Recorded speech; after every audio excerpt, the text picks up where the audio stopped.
There's a rhythm to ranch life that doesn't tolerate nonsense. The sun rises, the cattle move, the fences stand firm. That last part, fences, has always been sacred to me. A good fence defines not just property lines, but principles. It says, this here's mine, that over there ain't. And for a fourth-generation rancher like me, boundaries are everything. So when the Sunset Pines Homeowners Association slapped me with a $12,000 fine over a fence I built on my own damn land, I knew things were about to get ugly. The trouble started simple. Just another dusty Saturday in June, I was out replacing a weather-warped stretch of fence along the east line of my ranch, High Ridge Hollow. I'd upgraded to galvanized steel posts and 4-strand barbed wire, strong enough to hold back a charging bull, or apparently a horde of overly entitled suburbanites. High Ridge sits right on the edge of what used to be open prairie. That was before sunset pines sprouted up like a fungus. Rows of beige stucco homes, lined with matching shrubs and bored-looking golden retrievers. A gated community with rules for how tall your grass can grow and how wide your American flag can flap. They weren't my kind of people, and I sure as hell wasn't theirs. Leading the HOA was Belinda Croft, a former real estate agent turned suburban tyrant. She had a platinum bob that never moved in the wind and a face that never moved at all. Belinda fancied herself a community builder, but her empire was built on citations and fines. I first met her 2 years ago when she dropped by, unannounced, heels sinking into my gravel drive, clutching a clipboard like it was a sheriff's badge. "You know, Mr. Rollins," she'd said, her tone sweet as syrup, but twice as fake.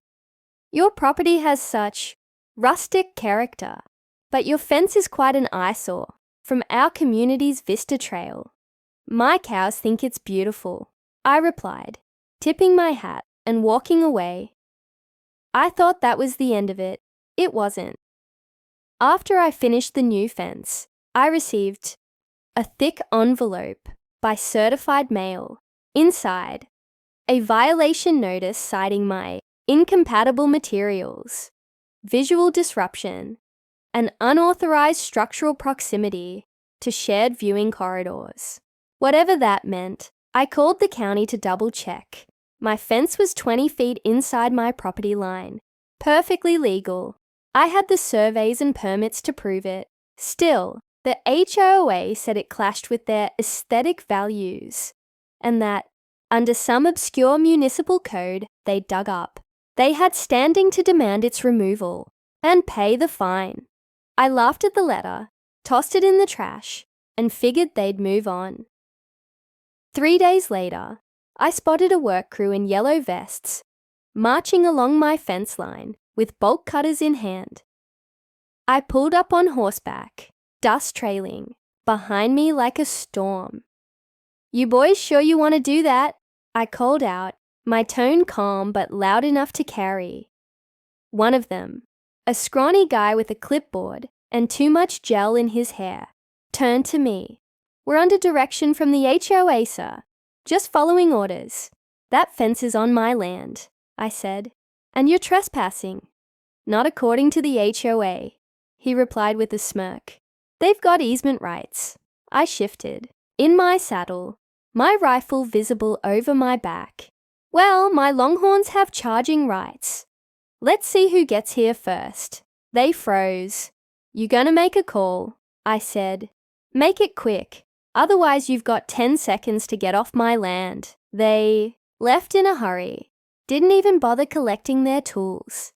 But I knew Belinda wouldn't stop there. She had that look, tight-lipped and power-drunk, like someone who'd never been told no, and wasn't about to start now. She wasn't after the fence, she was after control. And if she thought a stack of HOA paperwork was going to scare me off, my own land, she had no idea who she was dealing with.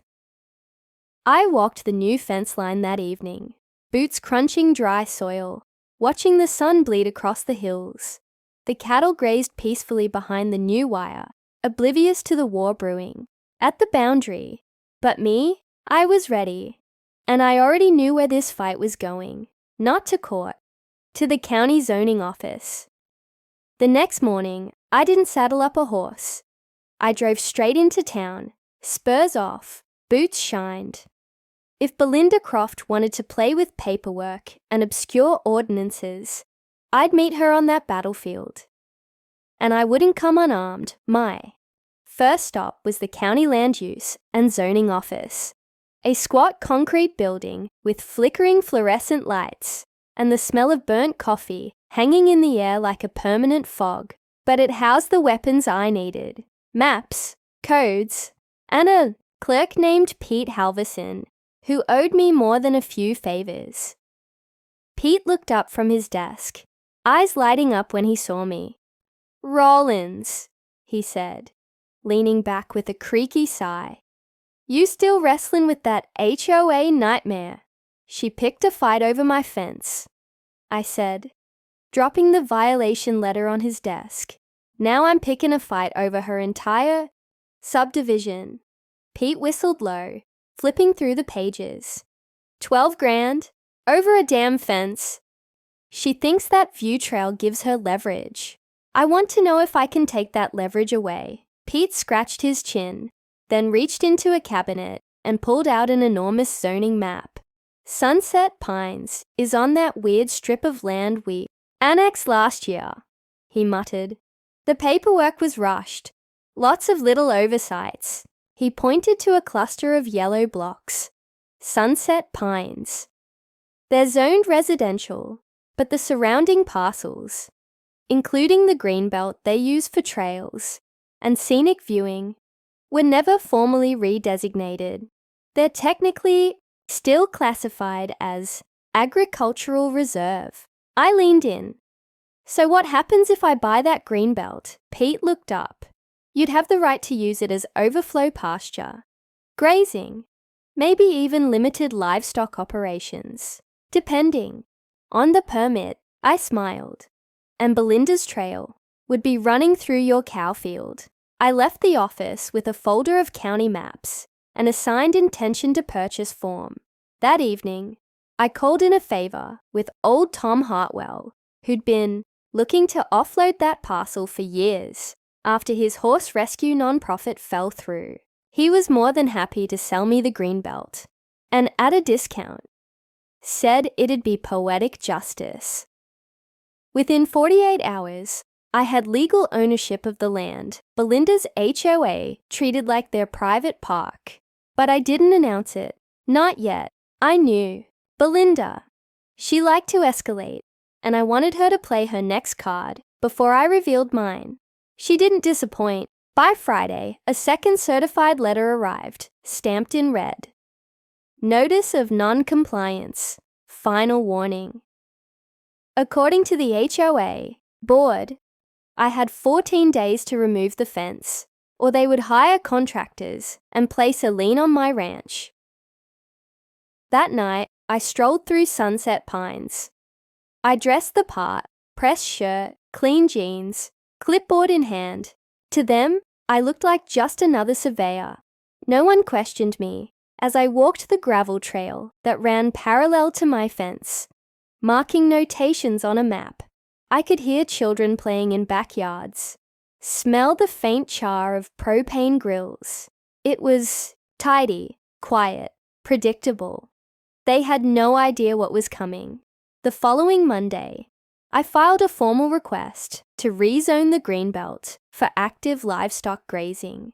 Not symbolic, not theoretical. I plan to truck in 30 head of cattle and one ornery, miniature donkey named Cassius, who hated anything with a golf cart. Belinda found out that Thursday. She stormed onto my ranch without warning, stilettos sinking into the pasture, red-faced and breathless. "You bought the trail," she shrieked, waving a stack of papers. "You can't do that." "I already did," I replied calmly, "and I'm within my rights to graze livestock on it." her mouth opened and closed like a fish gasping for air. There are children in that neighborhood.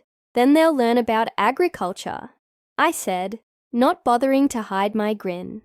She stepped forward, eyes narrowing. You think this is over? Oh, it's not over, I said. It's just beginning. You brought bureaucracy to a rancher's door. Now you're going to see what a rancher does with it. She left in a fury, threatening lawyers, media coverage, and a county appeal. But it was too late. The zoning permit was already approved. The cattle would arrive by sunrise, and the fences, they weren't coming down. The trucks rolled in just after dawn, 2 rattling cattle haulers, and 1 flatbed, carrying a portable water trough and feed bins. Steam curled from coffee mugs in the frosty morning air. My ranch hands, grinning like kids on Christmas, swung, gates open, and started unloading. 30 longhorns, broad and slow-moving, ambled down the ramps with the deliberate confidence of animals who knew they belonged. Behind them came Cassius, the miniature donkey who brayed twice, kicked the flatbed for no reason, and trotted straight into his new domain like he owned it, and in a way he did. I'd strung temporary fencing across the perimeter of the newly acquired greenbelt, technically Pasture now. The trail through Sunset Pines wound right through it like a walking invitation to hoof prints and manure. HOA, signs that read Private Trail, Residents Only, now stood comically adjacent to my own. Caution, active grazing zone, do not startle livestock. By mid-morning, the neighborhood was abuzz. Lawn sprinklers sputtered to life.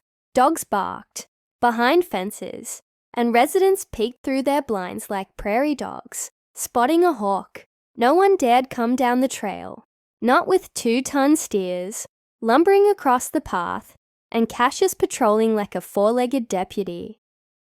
I set up a folding chair on my side of the original fence and poured myself a glass of sweet tea, watching the show unfold. Belinda Croft didn't make an appearance until noon.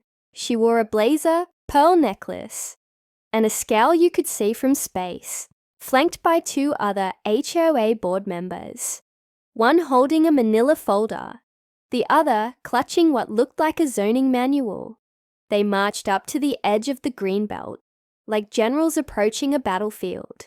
Mr. Rollins, Belinda called out, using the kind of tone usually reserved for courtrooms and badly behaved toddlers. We demand an immediate cessation of this spectacle. I didn't get up. You mean my lawful agricultural use of my land? This is a residential area, she snapped. Not according to the zoning office, I replied, holding up a laminated copy of my permit. You're welcome to take a closer look, but I'd mind Cassius. He kicks lawyers. The manila folder guy stepped forward cautiously. We're filing an injunction. We believe this violates Section 9 of the Sunset Pines Community Covenants. I laughed. Your covenants don't mean squat outside your boundary lines. And that fence you hate so much, that's the boundary line. This pasture's mine now. All legal. All blessed by the county. Behind her, residents began to gather. Phones out, cameras rolling. Some looked concerned. A few looked amused. One kid on a scooter pointed at the cattle and yelled, "Cool! Are we getting a petting zoo?" Belinda's nostrils flared like she might charge the fence herself. This is harassment. You're doing this out of spite. Spite, I echoed. No, ma'am.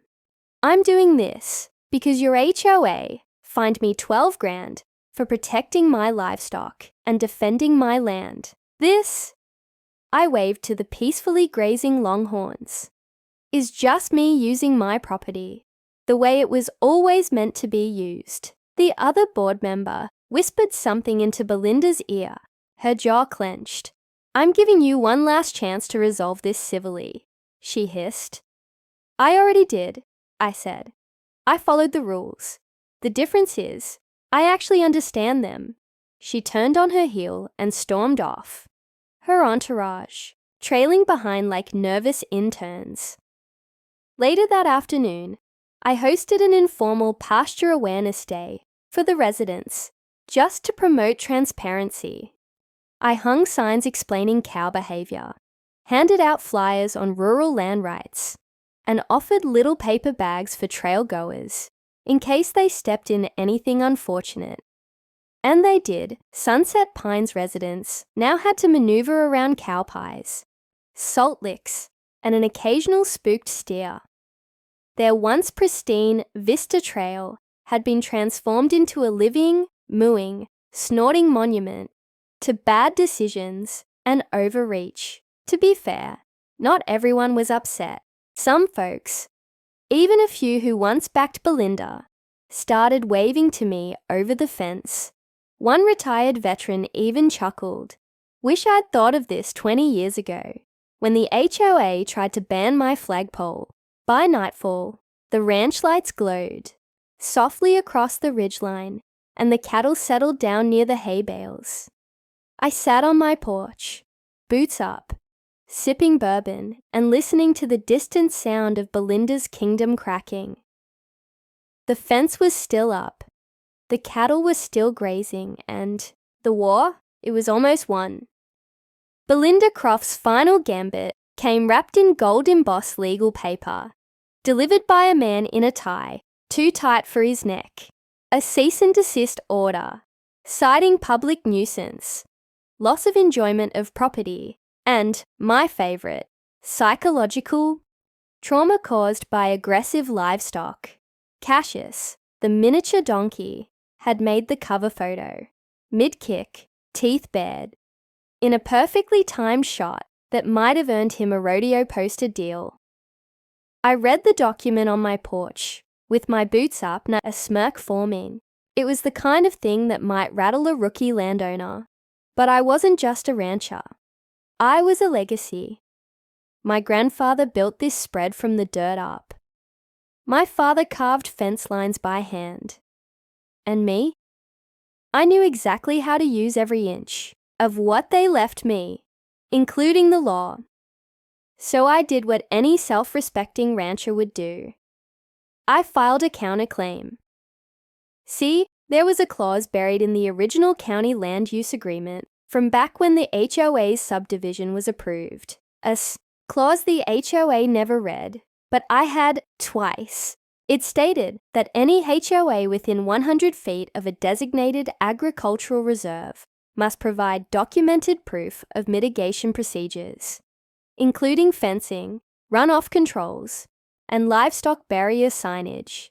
They hadn't done a thing. Sunset Pines had no buffer fence, no water drainage protections, no posted signs warning about agricultural proximity. By failing to comply, they were technically in breach of their own development charter, and I had pictures, time-stamped, drone shots, witnesses.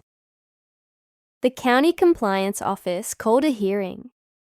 Belinda showed up in pearls and pinched rage, flanked by her HOA board members and a very tired-looking attorney. I walked in wearing a bolo tie and a pressed western blazer. Calm, confident. Behind me was Pete Halverson, zoning clerk and surprise witness. The commissioner reviewed both claims, flipping through photos and legal language.